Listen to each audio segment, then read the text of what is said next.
The usual. Yes. Yes. Where were you before? Well, wonderful to welcome everybody to this event. I'm Jim Goldgeier, Dean of the School of International Service, and it's a great pleasure to have you here for this event on 25th, celebrating the 25th anniversary of the fall of the Berlin Wall and exploring issues related both to that particular moment in history, but also bringing things up to the present and thinking about where we are today. And just delighted to welcome our all-star cast here, two from the outside and one from SIS. To my immediate right, Professor Hope Harrison, Professor of History at George Washington University and previously Director of the Institute for European, Russian, and Eurasian Studies there, author of the most important book on the building of the Berlin Wall, and now about to complete a book looking at the way in which Germany and both halves of Germany have managed the period since then and come to grips with this entire experience. So very much looking forward to that. Next to Hope is Jack Janes, who's president of the American Institute on Contemporary German Studies, and if we don't currently have interns down at AICGS, we should in the future, so just want to make sure. Oh, good. That's great. So the really an outstanding institute for helping this town really think about issues related to Germany and U.S.-German relations, and Jack is one of the foremost experts on Germany, German foreign policy, and U.S.-German relations. And then at the far end, our very own Sarah Snyder, professor here in the School of International Service, and highly acclaimed author of a book, the covers directly above us in the atrium, on transnational networks and the Cold War, expert on human rights, the whole Helsinki process, Conference on Security and Cooperation in Europe. And we've been just delighted to have her join the faculty here this fall, and excited about what she brings to the School of International Service. So wonderful to have everybody for this discussion. So Hope just got back from all the celebrations in Berlin, so I'm going to ask her to start. But she also, one of the things that she did for or has been doing, I don't know if maybe it's still going on, for the Spy Museum, was to blog on her experiences. And she noted in one of the posts that she did that she had flown into Germany that evening, and the wall was falling while she was in the air. And so she arrived in Germany. I guess she arrived in Frankfurt. And things had changed since she had left earlier that day. So I'd ask her to just start by just reminding us a little bit about what it was like at the time, but then also to tell us about the celebrations that she just witnessed in Berlin. So, please. Okay. Well, it's great to be here. I miss my colleague, Dean Goldgeier, from being a professor with me at GW. You're all very lucky to have him, and glad to be here. In 1989, by pure chance, I was on a plane headed to Berlin on a long planned trip on November 9th. So while I was in the air from New York to Frankfurt, the wall fell in Berlin, which I only learned in Frankfurt once I arrived on the morning of November 10th to get the commuter flight from Frankfurt to Berlin. And everyone was reading newspapers with these huge headlines, Die Mauer ist offen, the wall is open. And I thought, what is going on? Is this the equivalent of April Fool's Day in Germany? Or is my German not as good as I thought it was? You know, what's going on? I didn't have to wonder for long. The pilot got on the microphone and said, ladies and gentlemen, in case you haven't heard, the wall fell last night and we are flying into history. So I was a graduate student writing my dissertation on the building of the wall, and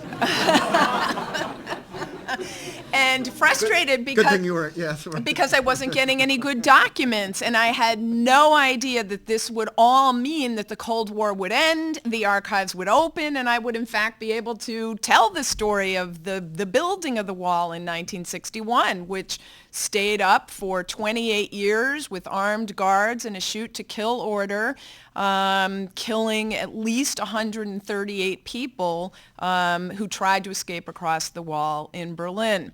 So in 1989, I was there for 10 incredible days of people selling champagne on the street corners, watching bulldozers remove pieces of the wall, watching East Germans come through, everyone crying or laughing and hugging each other, and West Germans giving East Germans flowers and money and champagne. And it was an incredible celebration. It was very moving. No one had ever thought this was going to happen in their lifetime, that the Berlin Wall was going to open up.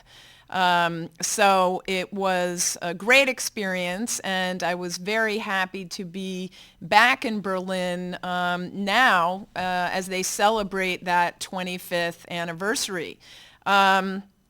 Germany did a very big celebration this year, as they had done 5 years ago. For a while after the fall of the wall, the main association most Germans had with it was, of course, the terrible side, the fact that Germans killed Germans. East Germans killed other East Germans trying to escape to freedom in the West. But after about 15 or 20 years, more and more Germans started to remember anew what actually had happened in 1989, which was East German people taking to the streets, following what had happened in Poland and Hungary and in Gorbachev's reforming Soviet Union. Courageous people taking to the streets to call for change. And the Germans decided that, in fact, there was a really positive side of the wall, this peaceful fall of the wall in 1989, and that they should celebrate it, which they first did in a major way 5 years ago, and then they did again this year. By recreating a border of light, they set up installations of what looked like floor lamps, but were called balloons because they had a big sort of white balloon on top. 8,000 of them set up along 9 miles of the former Berlin Wall path in the center of Berlin to remind people how difficult it had been to live with this division. And this was for 3 days only this time, not 28 years, 3 days. But in that time, it was complicated to get between East and West. You know, when I was trying to meet someone, I'm like, well, my hotel is in the East, and I'm not quite sure how I'm going to get to you in the West, because streets were closed, because they had put up all of these so-called balloons that individuals could sponsor these balloons for free. So I organized for my university, GW, to sponsor 11 of them. We had some students there. We have some alumni there. And I had one. I am on the board of 2 museums in Berlin, which I also had sponsor one, the Allied Museum in Berlin and the Berlin Wall Memorial. Now, the Berlin Wall Memorial is very important. This is the last thing I'll say right now. The Berlin Wall Memorial is where they have kept a couple of blocks of the original wall, segments of the original wall that cover 2 street blocks, and have preserved parts of the old death strip to tell the story of people who were killed, people who tried to escape, people who built tunnels under the wall so that, in fact, people could escape. There is now a big memorial site that is, in fact, 8 blocks long that notes places where people escaped or where people were killed.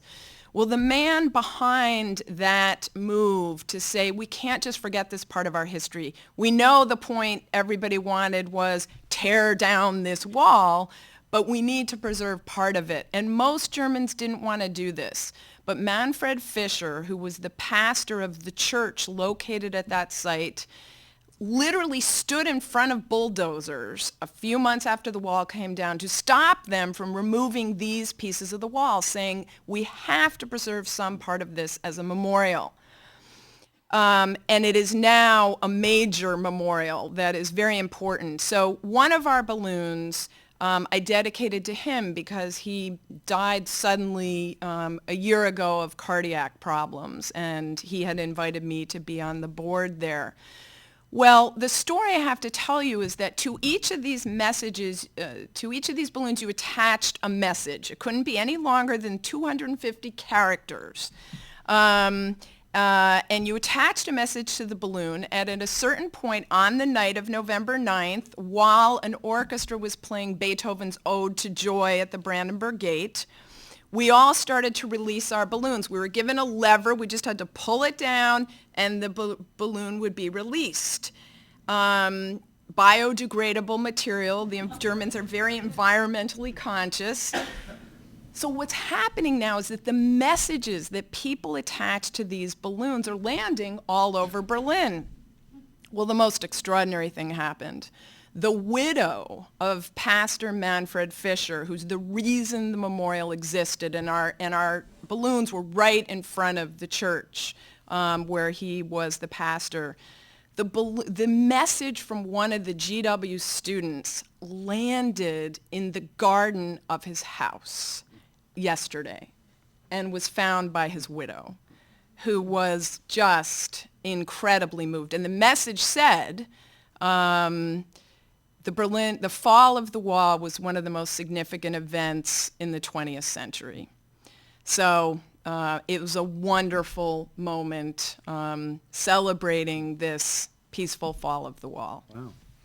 All right, Sarah, good luck following that.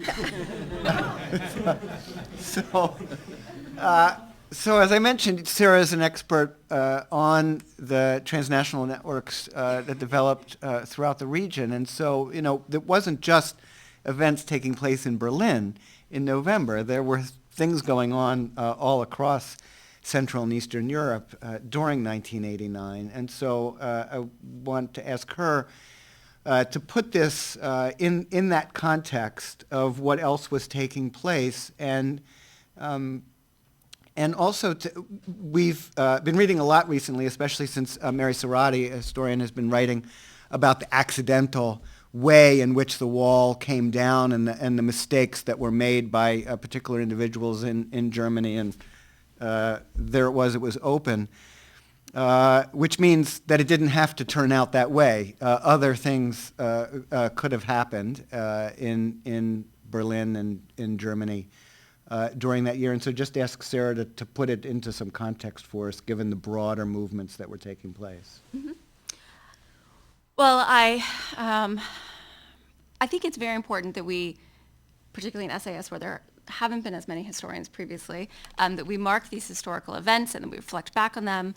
And it's natural that we pick to focus on the fall of the Berlin Wall. It's clearly the most visible symbol of the Cold War. It was a flashpoint that led to airlifts, to crises, to all sorts of real potential risk and danger during the Cold War. But I think it's important that we don't reduce the end of the Cold War and the transformation of Central and Eastern Europe to just this one moment. Because I think in each national context, there was a real potential that things could end, or things could have gone in a very violent direction. I think in Poland, in Hungary, in Czechoslovakia, in Bulgaria, again and again, there were choices that leaders could have made. And I think that we're all enormously fortunate that it's really only in Romania that we see violent fighting in the wake of these changes. And for me, the fact that the Cold War ended peacefully is really the most significant part, because I think it shapes American relations with Europe, American relations with the Soviet Union and Russia going forward, and European relations amongst themselves. And for me, I'm a specialist on the Conference on Security and Cooperation in Europe, which is by and large a tiny little organization that gets almost no attention throughout the later half of the Cold War. It's something that sort of comes into being in 1972, 1973. But I do think that the CSCE is one of the reasons that we could point to for why the Cold War ended as peacefully as it did.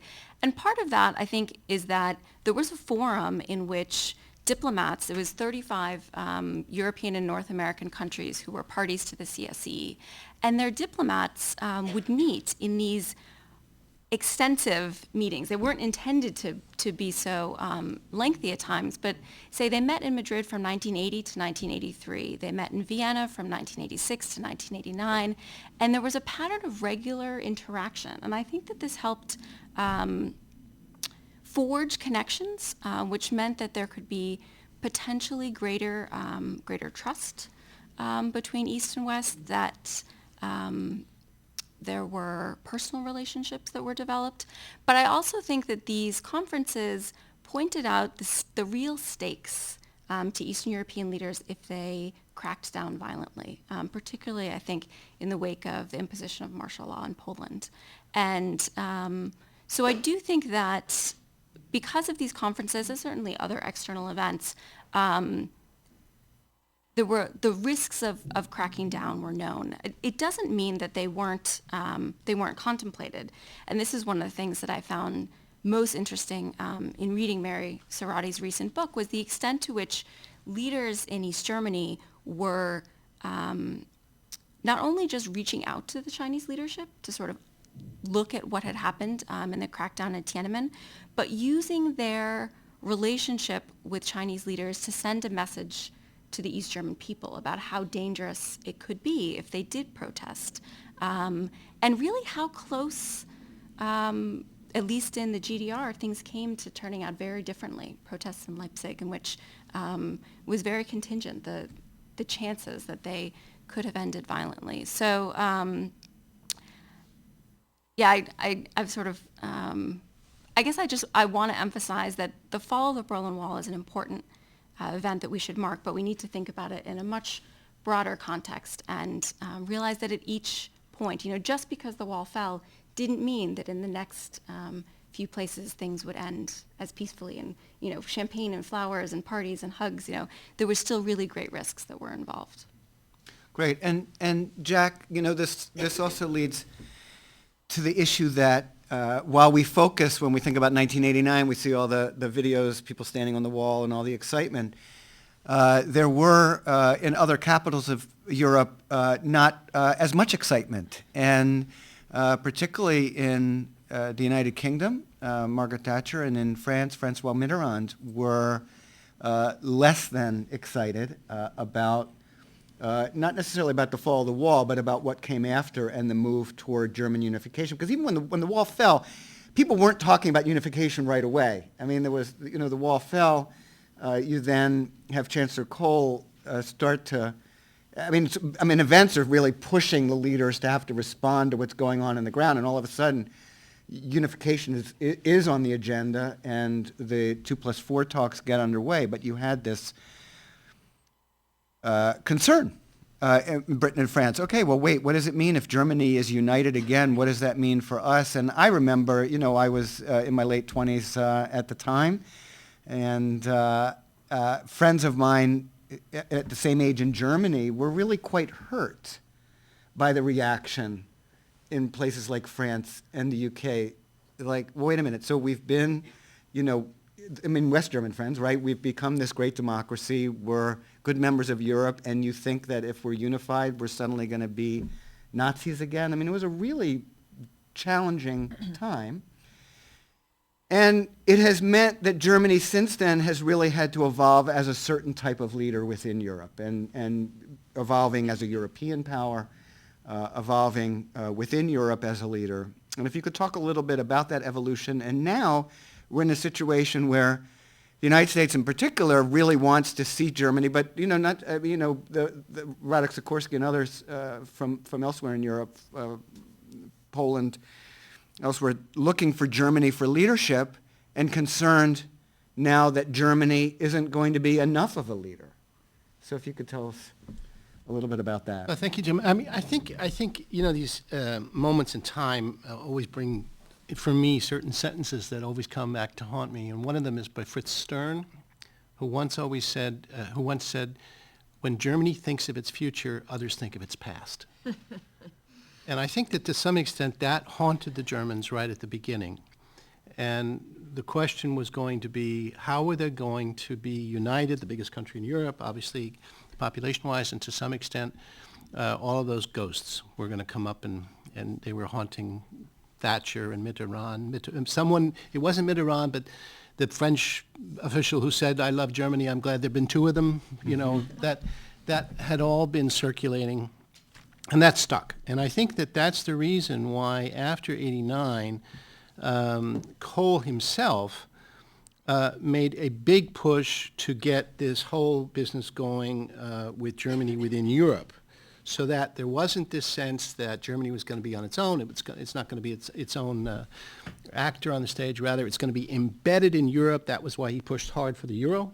Basically, Germany got its sovereignty back, and then it's passed it on to the EU in an ever stronger way to make sure that all of these ghosts would not necessarily come up too fast. And I think that that was the strategy. Germany had been paying through the nose for the EC, and then the European Community development all through the period between 1957 and 1989, and then they plowed even more money into it, because the notion was German unification and European unification are two sides of one coin. And that was the mantra. There was another little quote that said that, remember, Kohl said, we have to be strong enough to intimidate the Russians, but not the Dutch. In other words, let's not get out in front. Or another way to put it, I mean, I get all these funny sentences that go through my head on this, but I remember Joschka Fischer, the foreign minister in Germany between 1998 and 2005, who was being pressured at the time to go and take more action and be in with us in Kosovo and do all this stuff. And finally he yelled and screamed at the group that was in the room and said, look, we're going to lead, but we're not going to lead it in the first row, we're going to lead from the second row. And all of that goes to show you that, Germany was trying to walk this path between not being the intimidating nation and rather being the facilitative nation. I remember in '89 in May,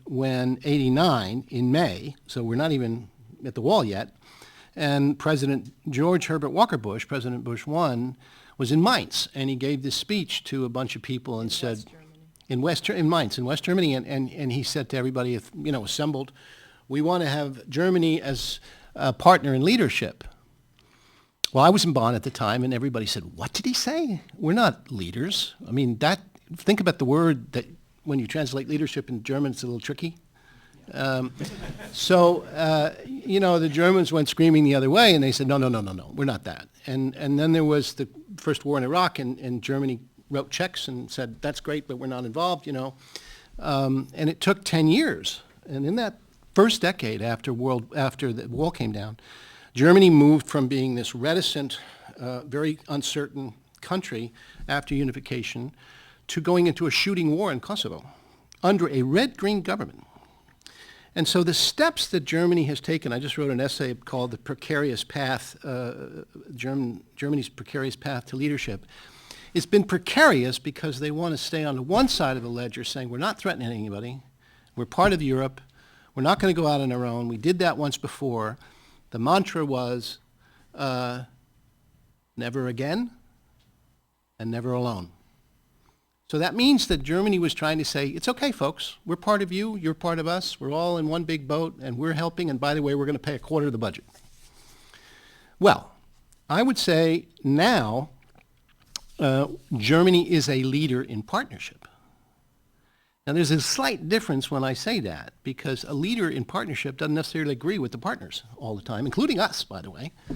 And so I think that there is an evolution 25 years long, and it's going to continue for quite a long time, where Germany is finding its way into being the leader that it knows it is economically, but the leader that it doesn't necessarily want to be politically and specifically militarily.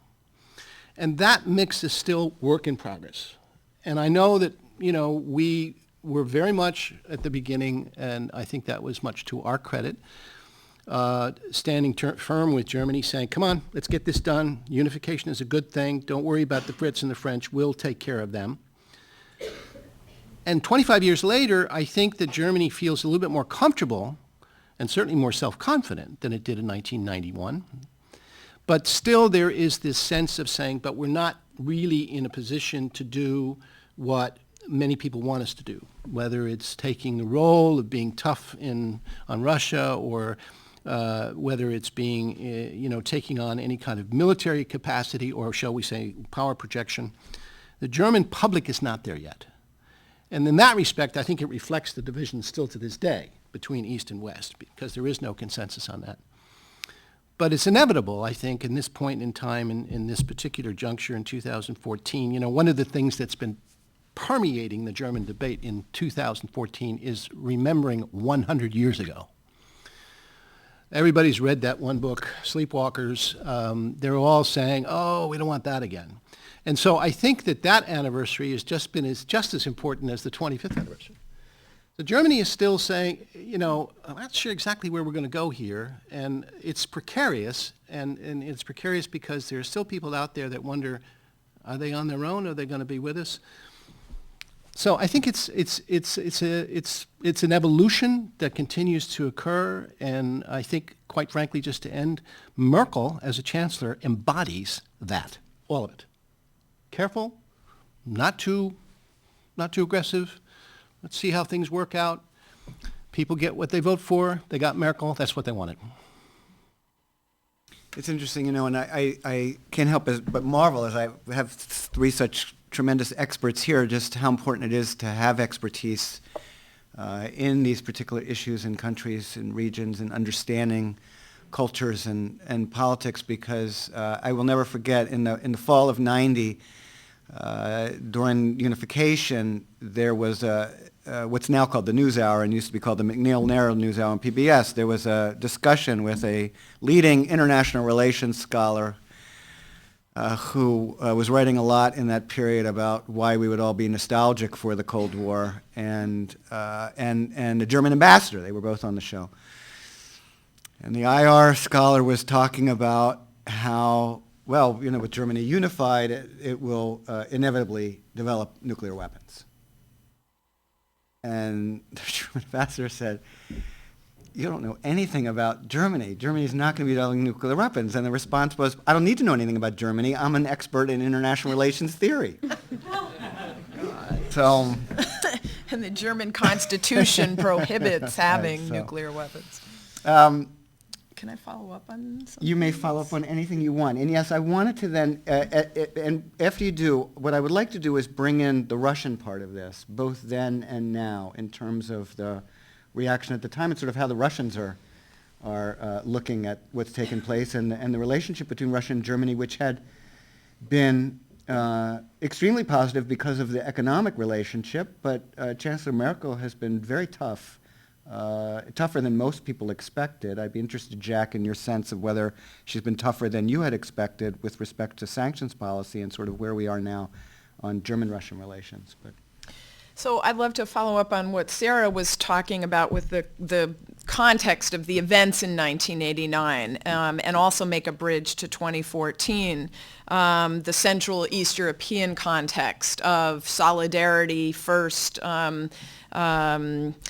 forming the first opposition movement to communism, then winning elections, free elections in the summer of 1989, so months before the wall came down. Right next door to East Germany, they're seeing things developing far more than they had in East Germany. The East German leadership resisted Gorbachev's reforms, unlike what was happening in Poland and Hungary, which more embraced them.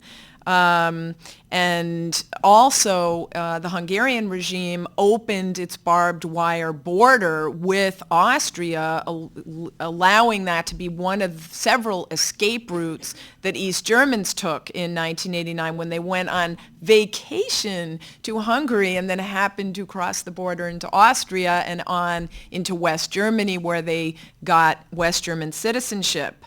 So the reason I'm mentioning the importance of events that were going on around Germany for making people in the opposition in East Germany want to do the same in their country, want to see these changes, is that there's been an increasing recognition of that now in united Germany. So President Gauck, the president of Germany, not the chancellor, the president is a ceremonial position in Germany, the chancellor has the real power, but the president has an important sort of moral role, sort of supposed to be the voice of the nation. By the way, both the Chancellor and the President are from East Germany, an extraordinary situation where you have the two leaders of United Germany being from the former East Germany. President Gauck was in the opposition. He was a pastor in the northern city of Rostock on the Baltic Sea. He was part of the opposition. Angela Merkel was not. She was a physicist for the Academy of Sciences of the East German regime in East Berlin. So they have two quite different backgrounds. But this year, for the 25th anniversary of the fall of the wall, President Gauck announced already in the spring that he was going to celebrate this 25th anniversary with his counterparts from Poland, Hungary, the Czech Republic, and Slovakia. That the five of them would celebrate 25th year anniversaries in each of their countries to show that, you know, it wasn't, as Sarah said, just the fall of the wall. That was an important part, and that's what is known around the world, which, by the way, makes the other East European countries jealous. They've been very frustrated that all the attention goes to the fall of the wall and not in particular to Poland, which started it all. So Lech Walesa, who was the leader of the Solidarity opposition movement and became the first president of a democratic Poland, is a hero in Germany. And he was there last week. He was there. He was an invited guest to all the official celebrations in Berlin, noting his role, as was Gorbachev. Gorbachev, you asked about Russia. Gorbachev is a hero in Germany, largely for what he didn't do. Gorbachev never meant his reforms to lead to the end of communism, the end of the Soviet Union, the end of the Soviet Empire. He wanted to reform it.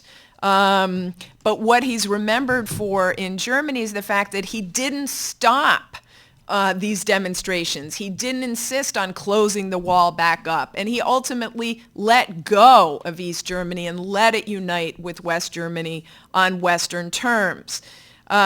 So Gorbachev was also there. By the way, they've both gained massive amounts of weight. It's like hard to recognize either of them. But invited to too many celebrations. That's what I was thinking, I'm telling you. So I was at the official ceremony with the president and the mayor of Berlin, and when the mayor turned to Gorbachev in the front row, this past Sunday, just a few days ago on the anniversary, and said, you know, Mr. Gorbachev, we are so glad you're here.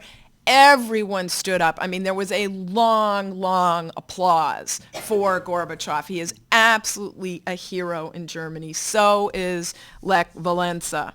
But what Gauck decided to do in addition to celebrating with his counterparts was to place a different emphasis.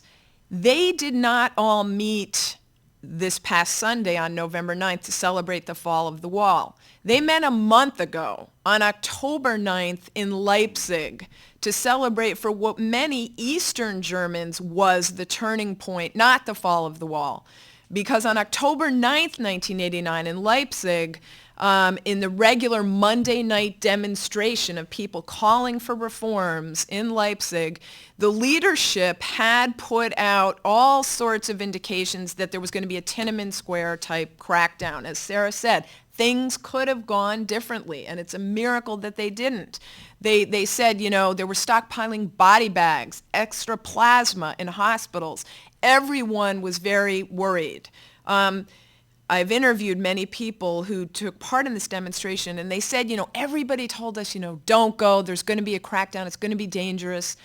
But they went anyway, and 70,000 people went carrying candles and marching through the streets saying no violence. And the security forces were so surprised by the lack of violence, by the numbers of people, that they stood down and didn't do anything to stop it. And at that point, many East Germans lost the fear they had had of protesting against the communist regime. And that's the reason why so many East Germans say the turning point wasn't November 9th with the fall of the wall. It was October 9th with this demonstration.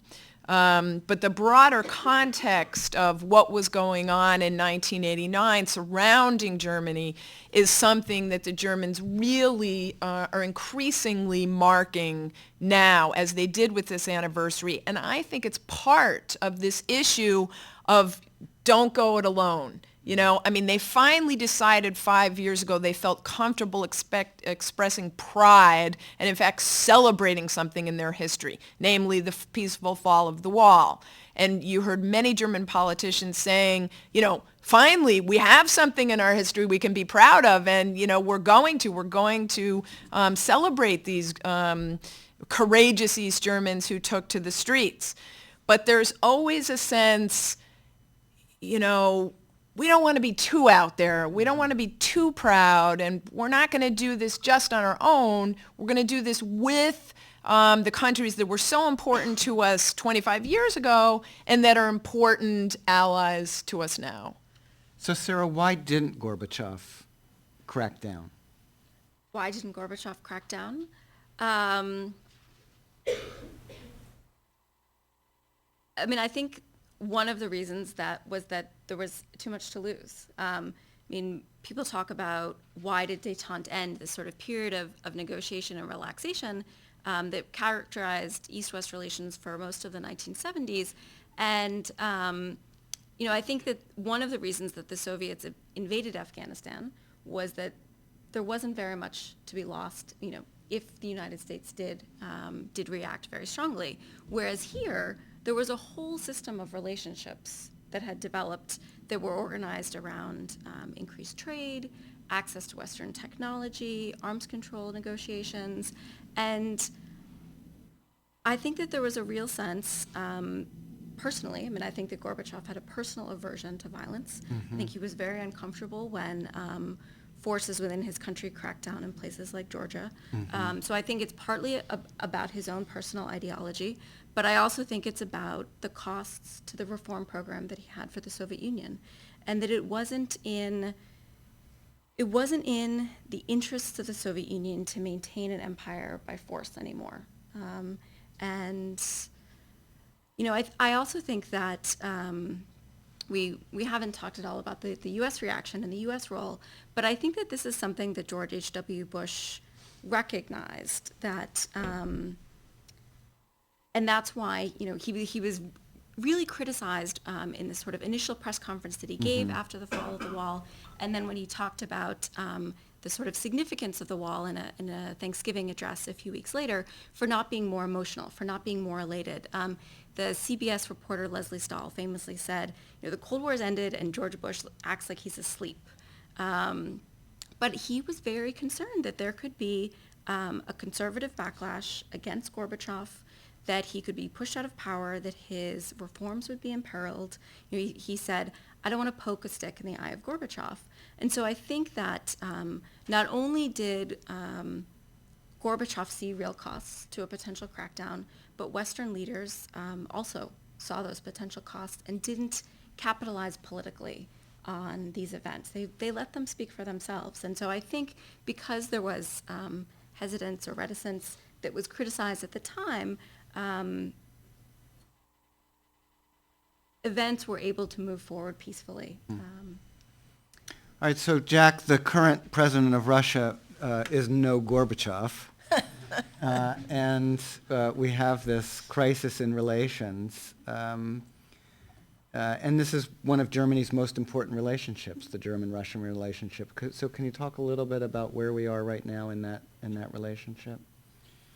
I think we're in a kind of a transition phase. After the period of time when Gorbachev, actually, there was a backlash. He was actually imprisoned at some point or another. In 91. In 91, and then we had this drunken teddy bear that ran Russia for a while. And then comes Putin, and my sense is that there was a sense in Germany that hung over for a while, even with regard to Putin, that said Russia's a part of Europe. We want to have Europe whole and free. That's what George Herbert Walker Bush proclaimed. And therefore, Russia should be a part of that. And war, we did that in the 19th century, or we did that in the 20th century. We're not doing that anymore.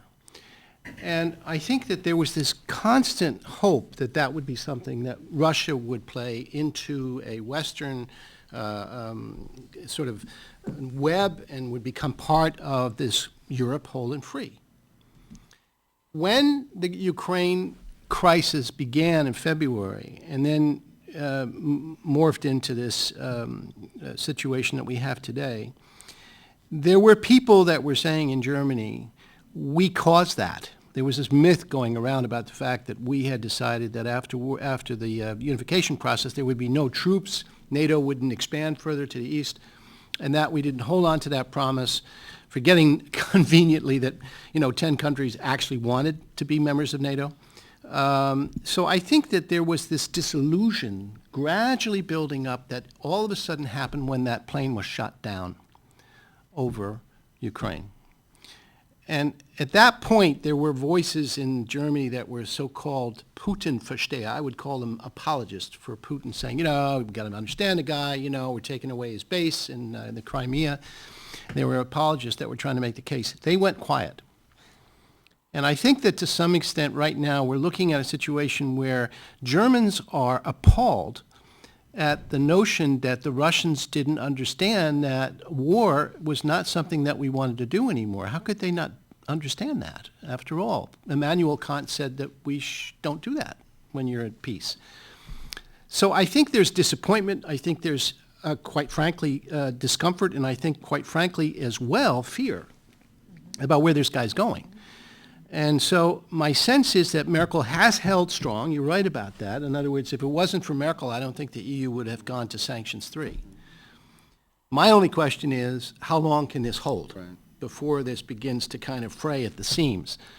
But there's no question about the fact that at this point, this vision or this sense that Europe was going to be whole and free and it was going to include Russia is really now in question. There are many Germans that say, war as a vehicle in Europe has returned. And I'm not entirely sure what the next step is, and I don't think the Germans are either. And so I think this is a point at which a lot of this is going to be dependent upon how much more Putin pushes. If he pushes beyond Crimea, if he's doing right now, he's pouring troops into Donetsk, this could become a real fracture point, but at the same time, it could become a point at which, as someone said to me the other day, you know what, we should give Putin the Charlemagne Prize for peace in Europe because he's really brought us together. On that note, we're going to open it up for your questions, and I would just ask you to wait for the mic and then introduce yourself. Garrett, we'll start with you. Yes, Garrett Martin. Well, thank you for fabulous presentations.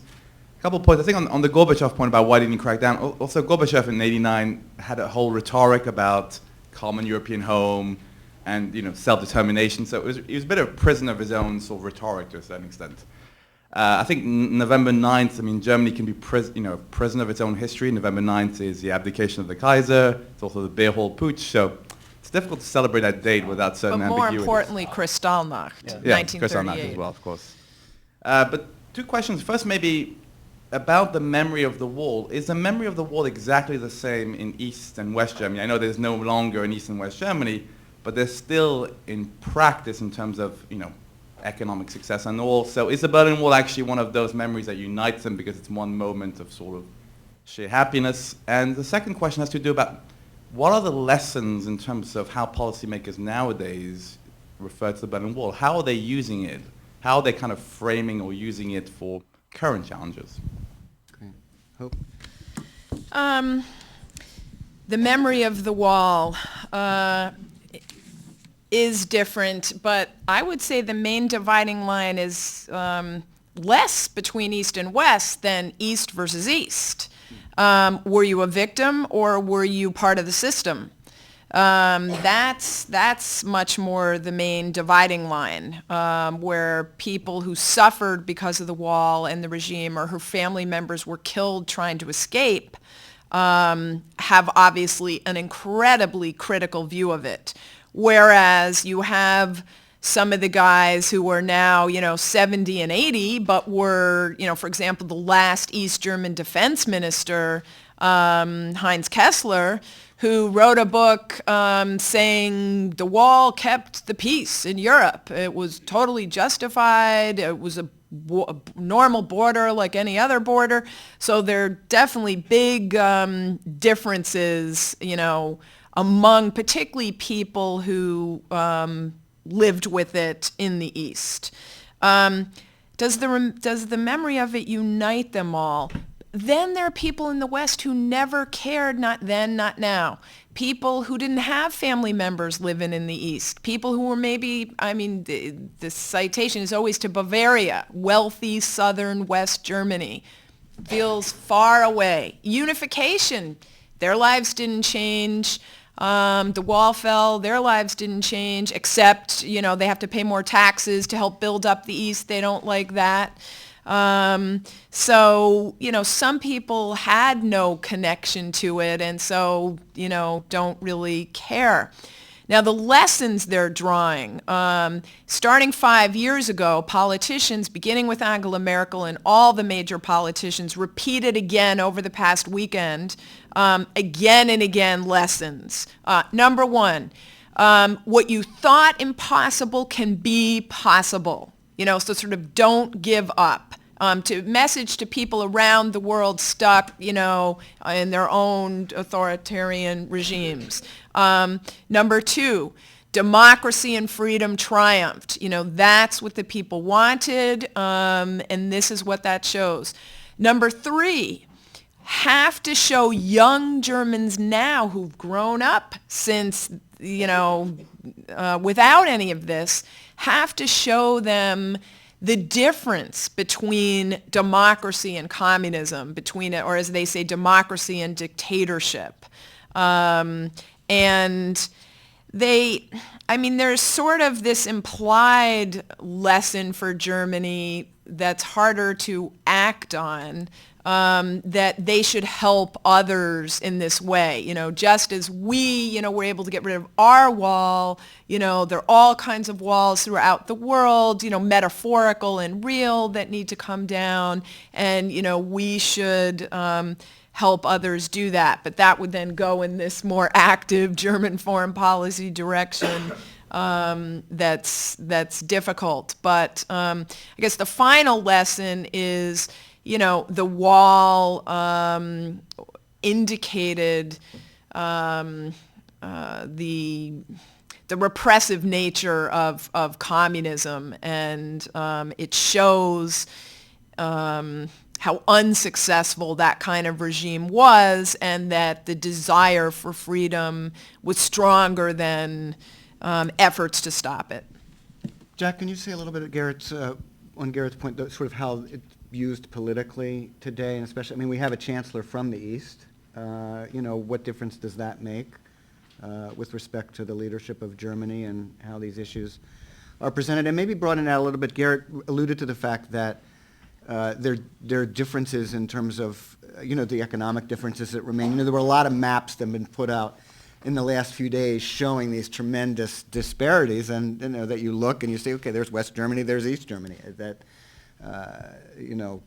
economic and other types of differences that still remain, how that plays into the current politics within Germany. One of the things that's interesting is what's just happened in one of the states, which is Thuringia, which is going to have a minister-president who's a member of the Left Party. And one of my friends in East Germany, who was an East German and actually was a member of the SED, he said, you want to see, the implications of unification? Look at that. Now, does that mean that the Left Party, which is the legacy of the SED and the legacy of the old Kader Party in East Germany, does that mean that they've reformed and that the country has immersed itself in its past and All of a sudden, the left party now is statured enough to be able to become part of the political system. Is that a good thing? Gauck himself, the president, said it's not a good thing. I think that's sort of where they are. In other words, the Thuringia is saying, we don't care about it. I mean, that's all right. This guy happens to be a West German, by the way, but the point is that this is something that I think is an indication that this is work in progress. And by the way, can I remind you, we fought a civil war 150 years ago. We're still not done with that one. So, I mean, I think that this is something that's going to be a scar for a long time. And by the way, just think about it. It's not just east-west. It's also north-south. Germany was traditionally divided along the north-south corridor. So it's a very decentralized place with a lot of different pockets of asymmetry, let's put it that way. So I think in many ways it's governed well. It's got a great federal system, but it's also going to have the same asymmetries that we do in the United States, and that's just the way it's going to be. But politically, I want to draw your attention once more. Look at what's going on in this particular state, because the East Germans have consistently elected this particular party, this left party, and led it into the government, and there must be something there in terms of what they feel they should be represented by, and that has to be something that the West German system has to deal with. The East Germans were not particularly well represented in the federal government, in the cabinets. They now are increasingly, and they have the minister, they have the federal president and, of course, the chancellor as East Germans. But it's still a long way to Tipperary, and I think it's going to be that way for a long time. Steve, and then we'll go behind you. Yeah. Sure. This has been great. I wanted to just mention a few economic things in there, in particular linking the falling of the wall and the experience to the euro, because I think they are connected. The way you talked about is one way, but I think in the Germans' current reaction to the euro, because if you remember, Helmut Kohl famously said in 1990 that we'll be able to pay for unification out of a small change box.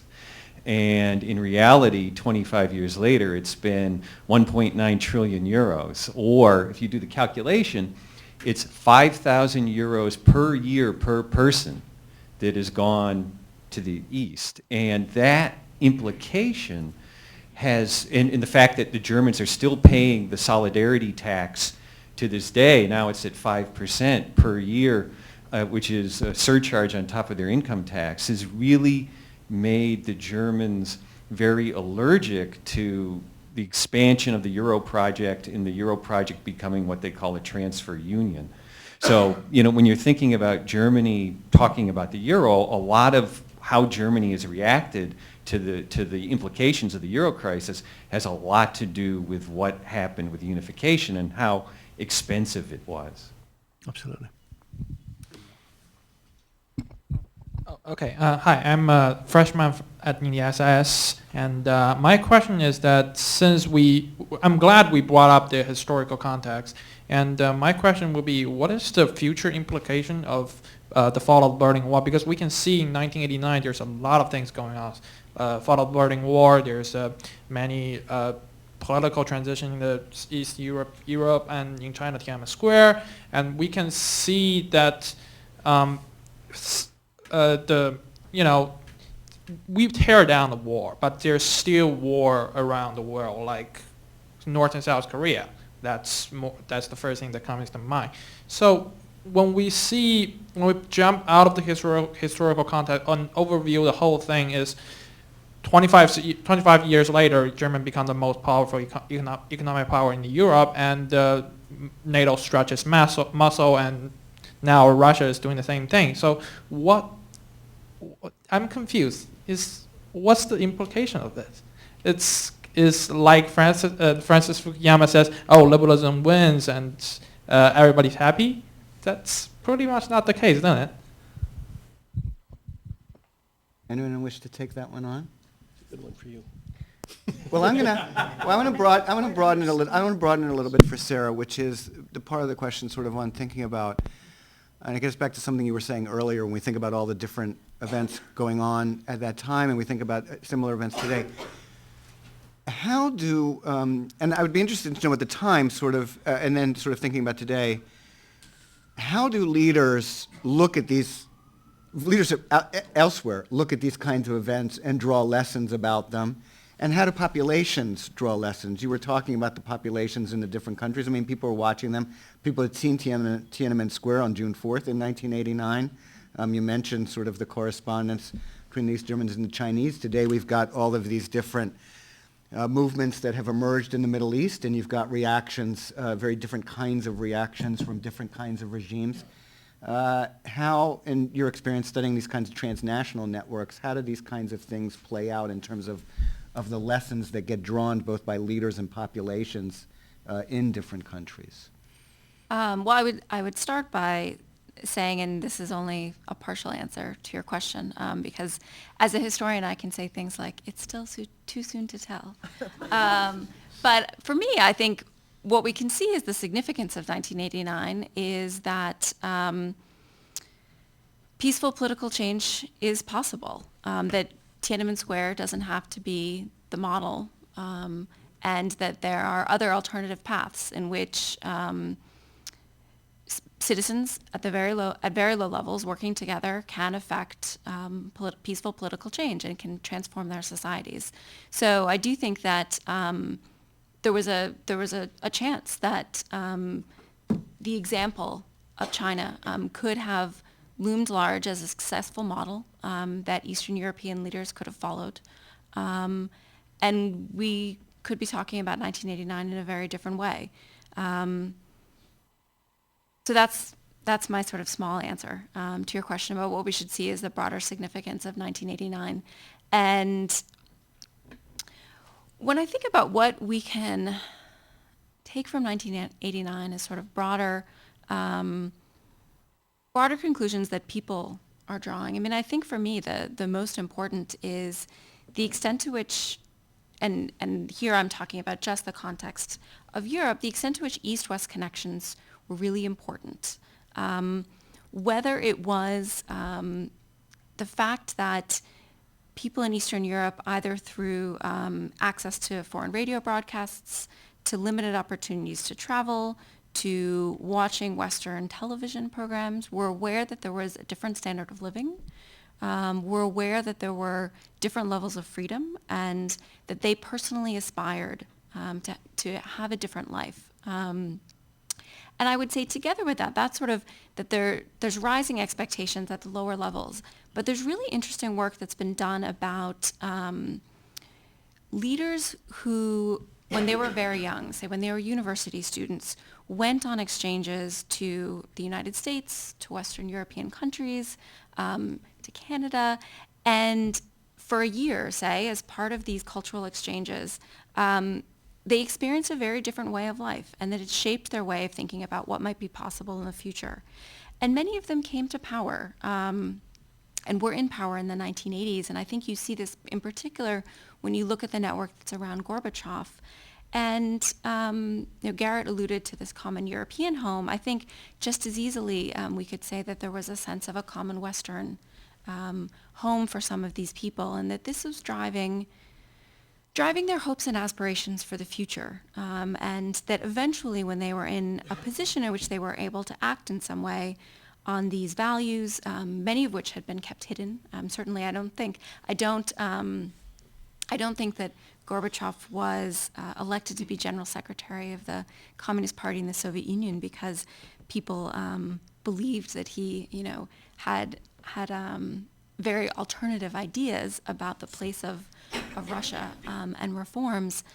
But once they were able to act upon some of these beliefs, that these connections to the West were really important to them. And so I would say, when I talk about the significance of my work, I think that what we need to be doing is not closing off contact with countries with whom we disagree. And I think that some of the most important things that we can do are not to be ending exchanges, not to be having boycotts and having travel bans and prohibiting Americans from going to places like Cuba.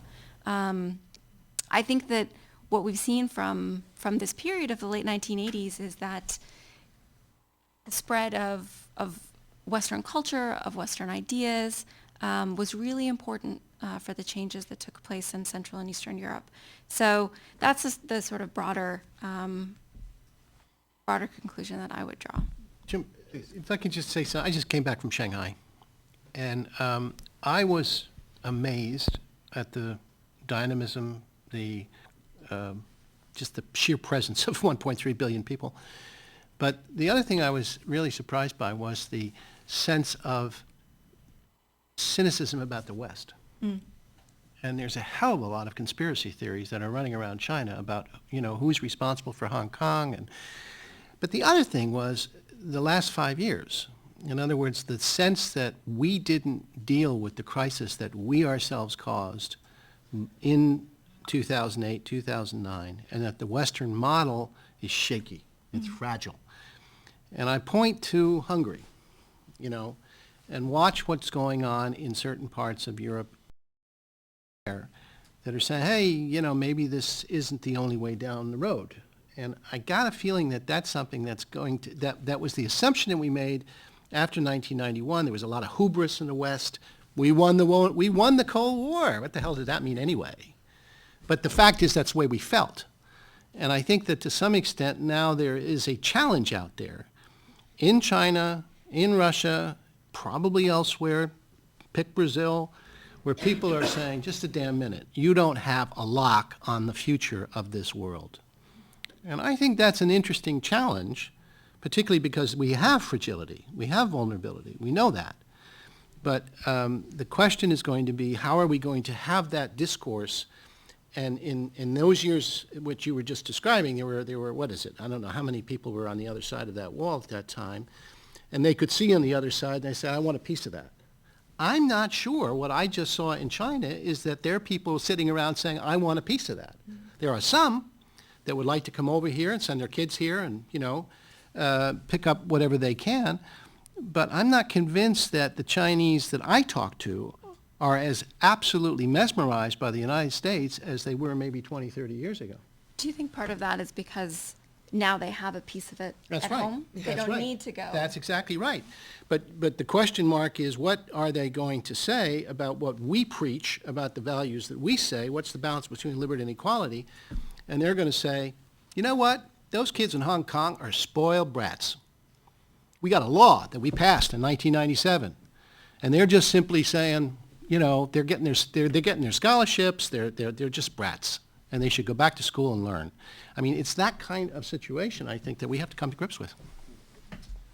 Well, of course, the other challenge is with Islamic extremists around the world who also think there's a whole different way than the American Western way. But thinking back to your comment or question about history didn't stop in 1989, first of all, it hasn't been mentioned here that President Vladimir Putin, where was he in 1989? He was a KGB agent in East Germany, in Dresden, watching this whole thing come apart.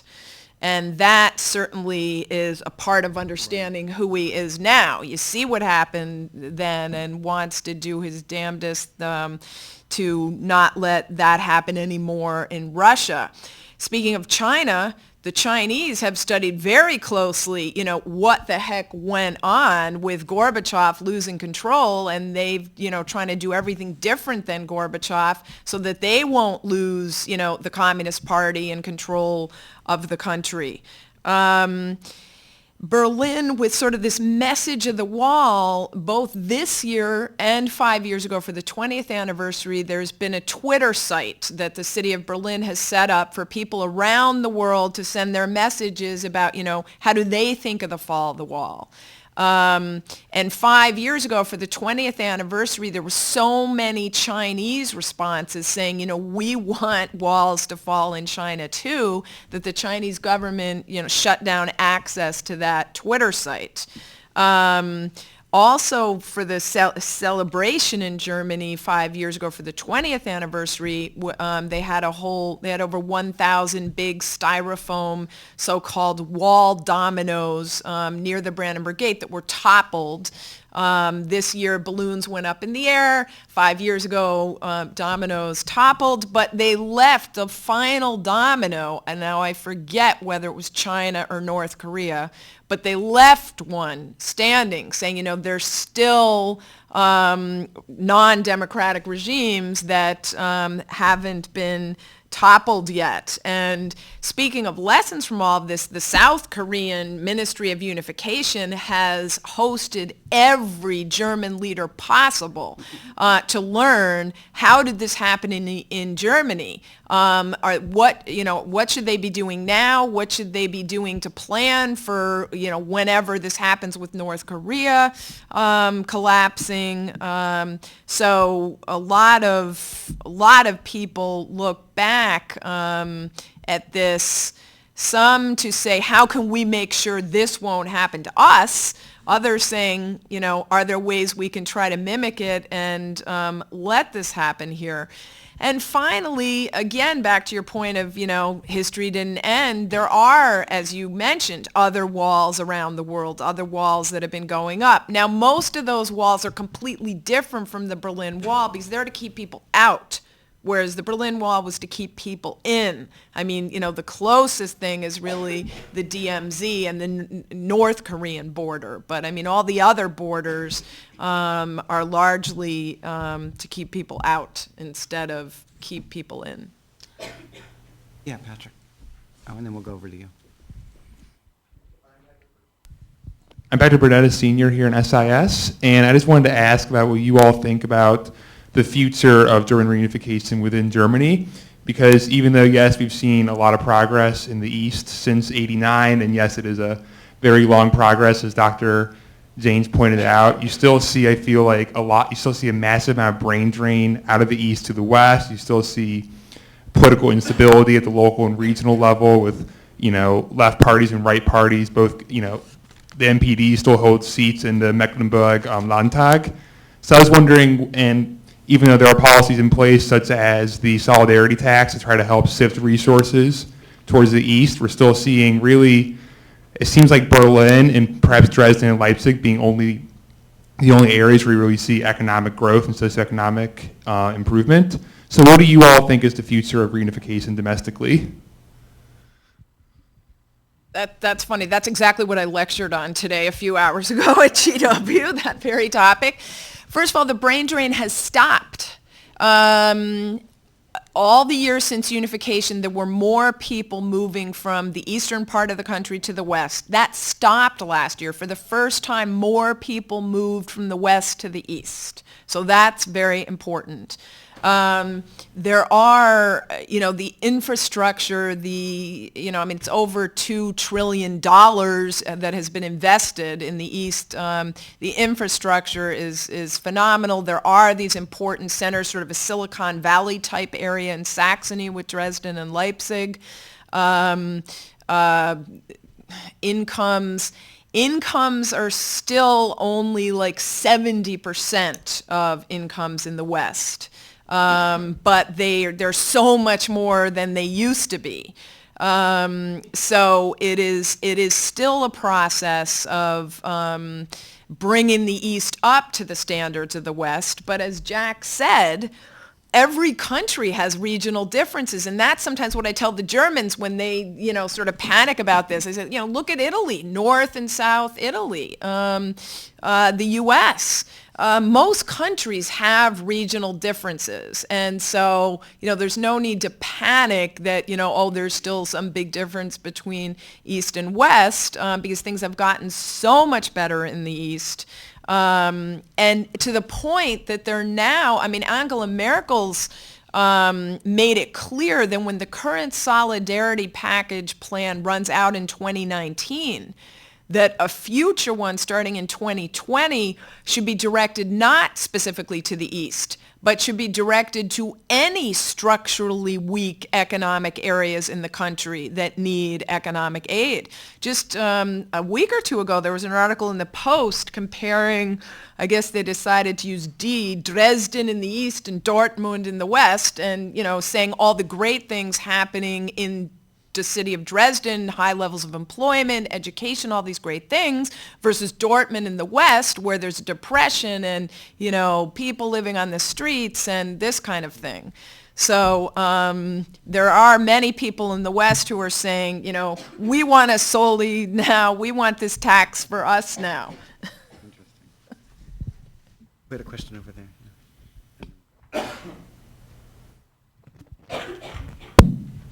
Hi, I'm John. So zooming away from domestic German dynamics and into Germany and the EU, it was mentioned how they're kind of leading from the second row. Does anything come to mind when I ask, do you see like any series of events that would, lead them to grab a seat in the front row as far as leading the EU? And if not, can you think of any negative implications of Germany as the economic powerhouse that it is, just staying in the second row? Thank you. Great. So Jack, I want to have you answer that, but add on to that, we heard earlier this year sort of a flurry of statements about Germany was going to be taking on a bigger security role, and President Gauck. and then that sort of there didn't appear to be a lot of follow-up with the rhetoric, but perhaps you could enlighten us on that. Well, that's very interesting that you mentioned that. I mean, obviously, you're talking about the speeches that President Gauck and the foreign minister and the defense minister gave one after another at the Munich Security Conference last year.